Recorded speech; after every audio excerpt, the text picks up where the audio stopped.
Hello दोस्तों, welcome to great scholars academy. मैं हूं सनी जैन और आज मैं वेलकम करता हूं अपने इंडियन इकोनॉमी के पार्ट 2 में। यहां पर भी हम असर्शन रीज़न और मल्टीपल चॉइस के साथ आपकी हेल्प करने जा रहे हैं। कोई भी दिक्कत हो तो आप हमें कमेंट या आप मुझे टेलीग्राम पर भी मैसेज कर सकते हैं। तो सबसे पहले हम बात करते हैं, हमारा पहला क्वेश्चन जो है, फर्स्ट क्वेश्चन जो हमारा आ जाता है वो पूछता है आपसे कि in which year planning commission was abolished. Abolished मतलब कि कब ख़त्म हुआ। तो प्लानिंग कमीशन ख़त्म होकर क्या आ गया था आपके पास, नीति आयोग आ गया था। तो नीति आयोग आने का मतलब क्या, नीति आयोग आने का मतलब ये 2015 में आया था। तो पुराना वर्जन कब ख़त्म हुआ, 2015 में। तो इसीलिए इसका आंसर है 2015। दूसरा क्वेश्चन कहता है इन विच इकोनॉमी प्राइवेट और पब्लिक दोनों मिलकर काम करते हैं। भाई प्राइवेट और पब्लिक सिर्फ एक ही चीज इकोनॉमी है जहां पर दोनों मिलकर काम करते हैं, दैट इज मिक्स्ड इकोनॉमी। तीसरा क्वेश्चन आपसे पूछता है who was the chairman of India's first 5 year plan.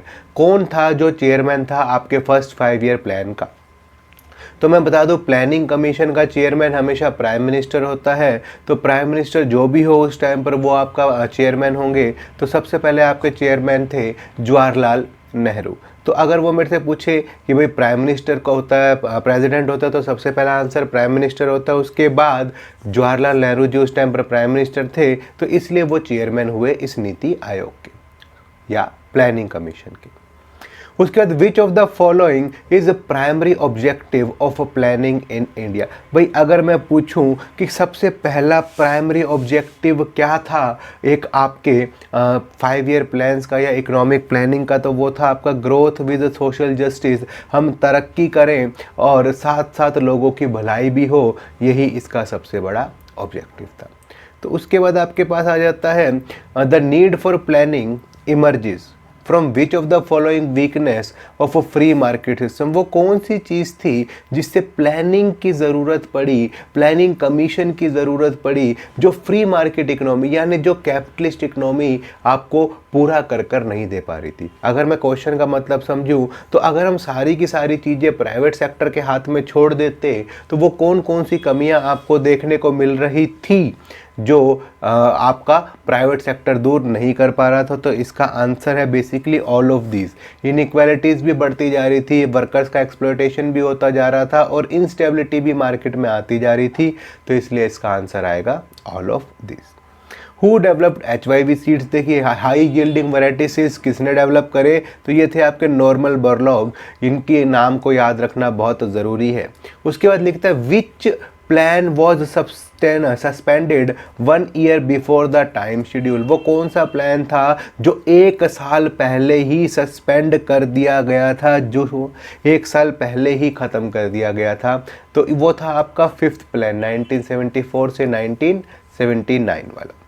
इसके बाद आपके पास आ जाता है विच of the following is the emerging highest sector in 1990। अगर मैं बात करूं कि 1990 के अंदर वो कौन सा सेक्टर था जो सबसे ज़्यादा इमर्जिंग था, तेज़ी से ग्रो कर रहा था, तो वो था आपका सर्विस सेक्टर, जो आपका तेज़ी से फास्टली ग्रो कर रहा था। एग्रीकल्चर सेक्टर में लोग ज़्यादा थे, लेकिन इमर्जिंग की बात करें तो हमारे इंडिया के अंदर सर्विस सेक्टर तेज़ी से ग्रो कर रहा था। लोग सेकेंडरी सेक्टर के ऊपर इतना ध्यान नहीं दे रहे थे। नेशनल इनकम आपका जो है वो कौन एस्टिमेट करता है। अगर मैं पूछूं भाई नेशनल इनकम कौन एस्टिमेट करता है, तो ये काम है CSO, central state statistical organisation का। तो CSO ही आपकी नेशनल इनकम को कैलकुलेट करती है। Which state got success in land reforms. वो कौन सी स्टेट थी जिसे लैंड रिफॉर्म में सबसे ज़्यादा सफलता मिली, तो वो थी आपकी केरला और वेस्ट बंगाल।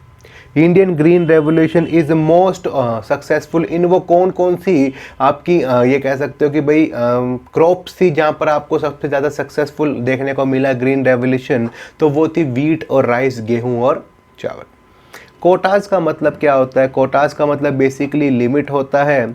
लिमिट हम हमेशा इम्पोर्ट्स पर लगाते हैं, लिमिट हम हमेशा इंपोर्ट्स पर लगाते हैं, क्योंकि हर देश चाहता है वो ज़्यादा से ज़्यादा एक्सपोर्ट करे। तो एक्सपोर्ट्स के ऊपर हम लिमिट नहीं लगाते। तो कोटास बेसिकली इंपोर्ट से जोड़कर देखा जाता है। तो इसलिए इसका आंसर आएगा B, the quantity of goods which can be imported. तो इम्पोर्ट कोटास का मतलब क्या हुआ, इम्पोर्ट कोटा का मतलब लिमिट कि मैं किसी देश से कितना सामान मंगा सकता हूँ। उसके बाद आपके पास आ जाता है tariff. What do you mean by tariff? फिर से अभी टैरिफ, कोटाज, ये सब चीज़ें आप इंपोर्ट्स पे यूज़ करते हो वर्ड, तो टैक्स इंपोर्ट और इम्पोर्टेड गुड्स, यानी जो आप सामान बाहर से मंगाते हो उसके ऊपर जो टैक्स लगता है उसे हम टैरिफ कहते हैं। Green revolution resulting from, green revolution किस वजह से आया? आपकी प्रोडक्शन तेजी से बढ़ी, किस वजह से बढ़ी? तो इसका आंसर है हाई यील्डिंग वैरायटी सीड्स की वजह से बढ़ी, क्योंकि आपकी जो ये कह सकते हो क्रॉप्स की जो क्वालिटी बढ़ी, जो प्रोडक्शन बढ़ी, आपके पास नए नए बीज, नई नई प्रोडक्शन आई, तो उससे वो स्पर्ट कर तेजी से बढ़ी। उसके बाद आपके पास आ जाता है the starting of land reform programmers was set up in the right direction but it could be successful because of, तो कह रहे हैं कि लैंड रिफॉर्म्स जो है वो स्टार्टिंग में सेटअप किए गए ताकि आप राइट डायरेक्शन में मूव करें, but it could not be successful. क्यों ये सक्सेसफुल नहीं हो पाए? तो इसका मतलब था सबसे पहले कि क्यों लैंड रिफॉर्म्स कामयाब नहीं हुए। लैंड रिफॉर्म्स की नाकामयाबी के पीछे किसका सबसे बड़ा हाथ था? तो सबसे पहले लैक ऑफ पॉलिटिकल विल, यानी हमारी पॉलिटिकल पार्टी ही चेंजेस, बदलाव नहीं चाहती थी। इनएडिक्वेट डाटा ऑफ टेनेंट, आपके पास किराएदारों का कंप्लीट डाटा नहीं था, तो इसलिए इसका आंसर आएगा बोथ ए एंड बी। दोनों ही चीज़ों की वजह से आप अपना अच्छे से काम नहीं कर पा रहे थे, लैंड रिफॉर्म्स को, चेंजेस को, बदलाव को नहीं ला पा रहे थे। इसके बाद आपका 16th क्वेश्चन आ जाता है, there are some areas where economic planning in India has failed. वो कौन से एरियाज थे जहाँ पर इकोनॉमिक प्लानिंग जो है वो आपकी फेल हो चुकी थी? तो वो इकोनॉमिक प्लानिंग फेल होने का रीज़न क्या था? तो वो लिखता है भाई फेलियर ऑफ इनइक्वालिटीज़, आपकी जो इकोनॉमिक प्लानिंग है वो इनइक्वालिटीज़ को कम नहीं कर पा रही थी, बात बिल्कुल ठीक है। इनएडिक्वेट ग्रोथ, यानी कि कहीं प्रोडक्शन सेक्टर में अच्छी ग्रोथ थी, कहीं पर इनएडिक्वेट थी, तो बहुत समस्या थी। पावर्टी, गरीबी हटाने में भी अगर सक्षम नहीं थे, तो इसका आंसर आएगा ऑल ऑफ दिस। इसके बाद main feature of IPR industrial policy resolution 1956 की बातें कर रहा है, तो प्रोटेक्शन ऑफ कॉटेज और स्मॉल स्केल इंडस्ट्री, ये बात बिल्कुल ठीक है कि भाई हम छोटे छोटे इंडस्ट्रीज़ को बचाना चाहते थे, इसलिए हमने लाइसेंस लगा दिया था। उसके बाद पब्लिक रोल जो था वो बिल्कुल इंपॉर्टेंट रोल में था, सारे का सारा लीड काम जो था वो पब्लिक सेक्टर कर रहा था, ये भी ठीक है। Cautious approach towards foreign capital, हम संभल के बाहर की विदेशी कैपिटल को मंगा रहे थे, ये भी ठीक है, तो इसका आंसर आएगा all of this. Schedule C industries are left to, किसके लिए शेड्यूल सी इंडस्ट्रीज जो है वो लेफ्ट कर दी थी? अगर मैं इसके अंदर बात करूं तो ये आपकी फिर से 1956 की पॉलिसीज़ की बात कर रहा है।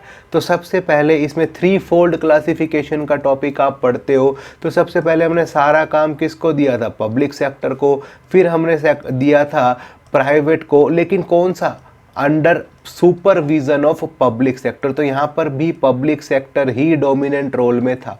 तो पहले सारा का सारा काम पब्लिक करेगा, उसके बाद प्राइवेट कंपनियां पब्लिक के साथ मिलकर काम करेंगी, जो आखिरी में सारी कंपनियां बचेंगी, जो शेड्यूल सी बचेगा जिसके अंदर सारी बची हुई कंपनियां होंगी वो प्राइवेट होंगी, यानी जो बचा खुचा काम था वो प्राइवेट सेक्टर को दे दिया जाता था। Legal stipulated maximum size beyond which no individual farmer can hold the land, इसका मतलब क्या है कि हमने लिमिट फिक्स कर दी थी कि एक परिवार के पास इससे ज़्यादा ज़मीन नहीं होनी चाहिए। इसे हम क्या कहेंगे? इसे हम कहेंगे सीलिंग ऑफ लैंड होल्डिंग या लैंड सीलिंग, यानी हमने लिमिट फिक्स कर दी थी कि एक परिवार इससे ज़्यादा ज़मीन नहीं रख सकता, अगर उससे ज़्यादा ज़मीन होगी तो सरकार जब्त कर लेगी।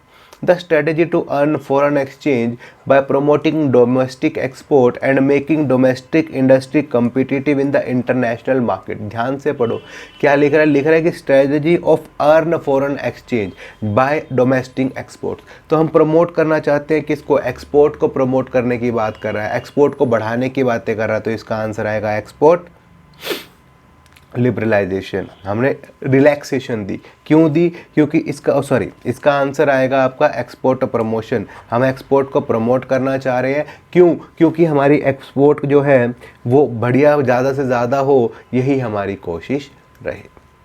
लिबरलाइजेशन वर्ड यूज़ नहीं करेंगे इसके अंदर।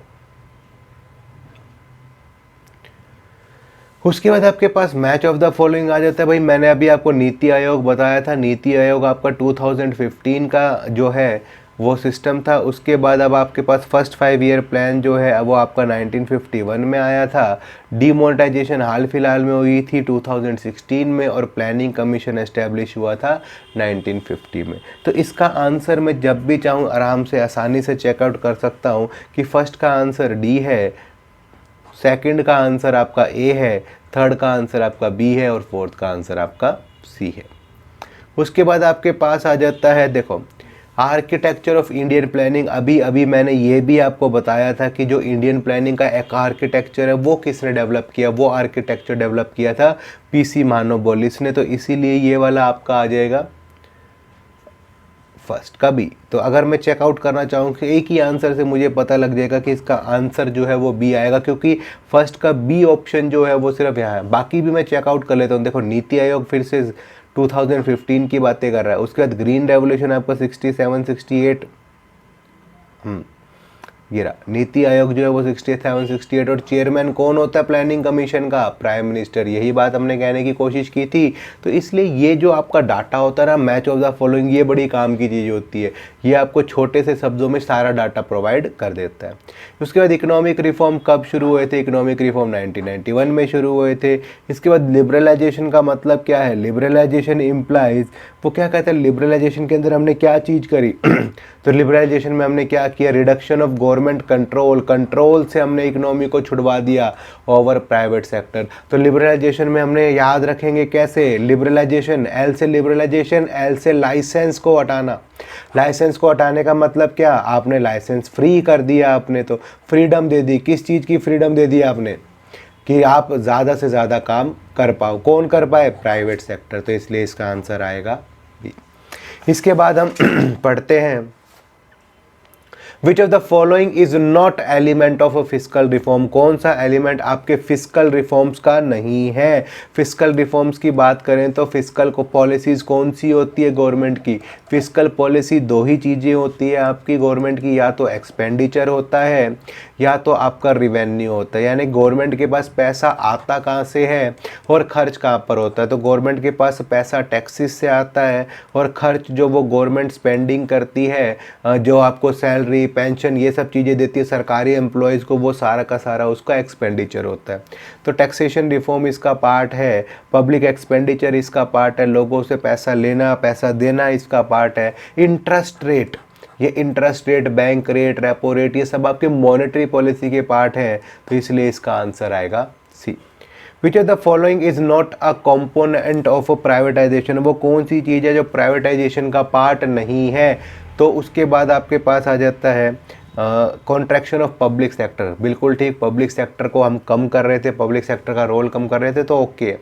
डिसइन्वेस्टमेंट, हम पैसा निकाल रहे थे, ये भी ओके है। Share, sale of public sector share, सरकारी कंपनियों का शेयर बेचा जा रहा था, ये भी ओके है। ये परचेज की बातें कर रहा है, ये वाला, ये आपका प्राइवेटाइजेशन का कंपोनेंट नहीं है। Which is an element of a financial sector of the economy. Financial sector की अगर हम बात करें, फाइनेंशियल सेक्टर की बात करेंगे भाई, बैंकिंग, फाइनेंशियल, स्टॉक मार्केट, ये सब आपके फाइनेंशियल सेक्टर्स में आते हैं। तो इसका आंसर आएगा ऑल ऑफ दिस। उसके बाद उससे पूछा कि which is the example of indirect tax. Indirect tax कौन सा? लगता है किसी और पर और पे कोई और करता है। तो यहाँ पर सिंपल सा लॉजिक क्या है? तो हम बात करते हैं कि इनडायरेक्ट टैक्स, डायरेक्ट टैक्स वो जिस पर लगा उसी को पे करना पड़ा। तो इनकम टैक्स जैसे मुझ पर लगता है मुझे ही पे करना पड़ता है। तो इसलिए आपके पास ऐसे ही यहाँ पर गुड्स एंड सर्विस टैक्स है, लगाता प्रोड्यूसर पर हूँ लेकिन जाता वो कहाँ पर है? किसकी जेब से? कस्टमर की जेब से। तो indirect tax. Which of the following is a strategy to promote globalisation of the Indian economy. वो कौन सी स्ट्रेटेजी थी जो आपकी ग्लोबलाइजेशन को प्रमोट कर रही थी? तो पार्शियली कन्वर्ट, धीरे धीरे कन्वर्ट होना, टैरिफ्स को कम करना, फॉरेन इन्वेस्टमेंट को बढ़ावा देना। तो सारी की सारी जो टेक्निक्स थी वही आपकी ग्लोबलाइजेशन को प्रमोट कर रही थी, इसीलिए। तो हम आपका आंसर लिखेंगे all of the. In the context of Indian experience, अगर मैं इंडियन एक्सपीरियंस की बात करूं, control were imposed by the government with view to. Government control क्यों लगाती थी? तो सिंपल है भाई, प्राइवेट मोनोपोलीज ना हो जाए कहीं पर। गवर्नमेंट कंट्रोल के सारा का सारा काम प्राइवेट के हाथ में तो दे रहे हैं, लेकिन प्राइवेट वाले उस पर कब्जा कर ना बैठ जाए, बिल्कुल ठीक। उसके बाद minimizing the hold of industrial houses for the financial resources. भाई हमें कंट्रोल को भी रिड्यूस करना है कि बड़े बड़े लोग सारी की सारी चीज़ों को कंट्रोल ना कर लें, पूरी मार्केट का होल्ड ना ले लें। तो इसलिए इसका आंसर आएगा both A and B. Liberalisation of the economy under new economic policy change the role of RBI.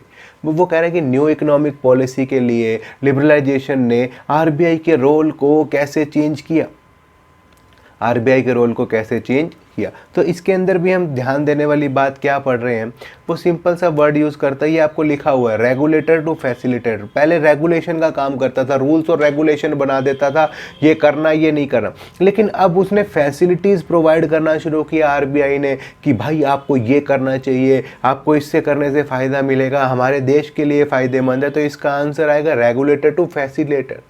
तो वो आपको फैसिलिटीज़ प्रोवाइड करने लगा, ना कि सिर्फ रूल्स और रेगुलेशन बनाने का काम छोड़ा।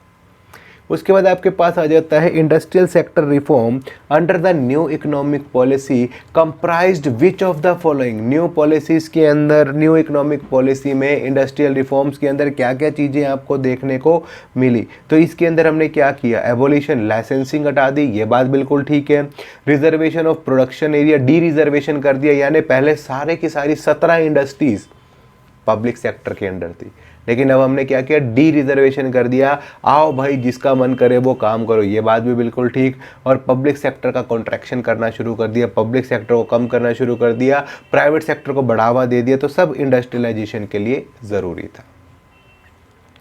External sector reforms under new economic policy include, external sector मतलब बाहर से रिलेटेड है, तो फॉरेन एक्सचेंज रिफॉर्म्स बनाए, फॉरेन ट्रेड पॉलिसी रिफॉर्म्स बनाए। तो इसका आंसर आएगा ए एंड बी।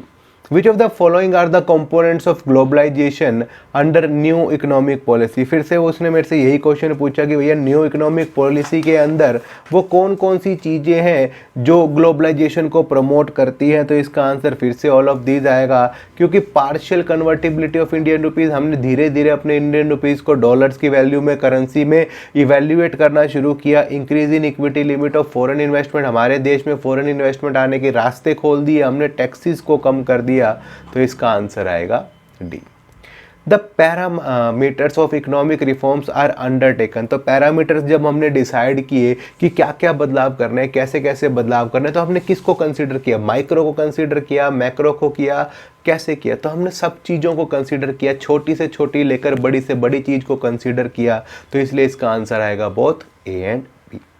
इसके बाद आपके पास आ जाता है the programme of economic reforms in India was started on. Economic reforms India में कब स्टार्ट हुए, 1991 तो सबको क्लियर है कि 1991 में आए थे, लेकिन तारीख याद रखना बहुत ज़रूरी है। ये आए थे आपके 24 जुलाई 1991। तो ये आपके डाटा का काम कर रहा है।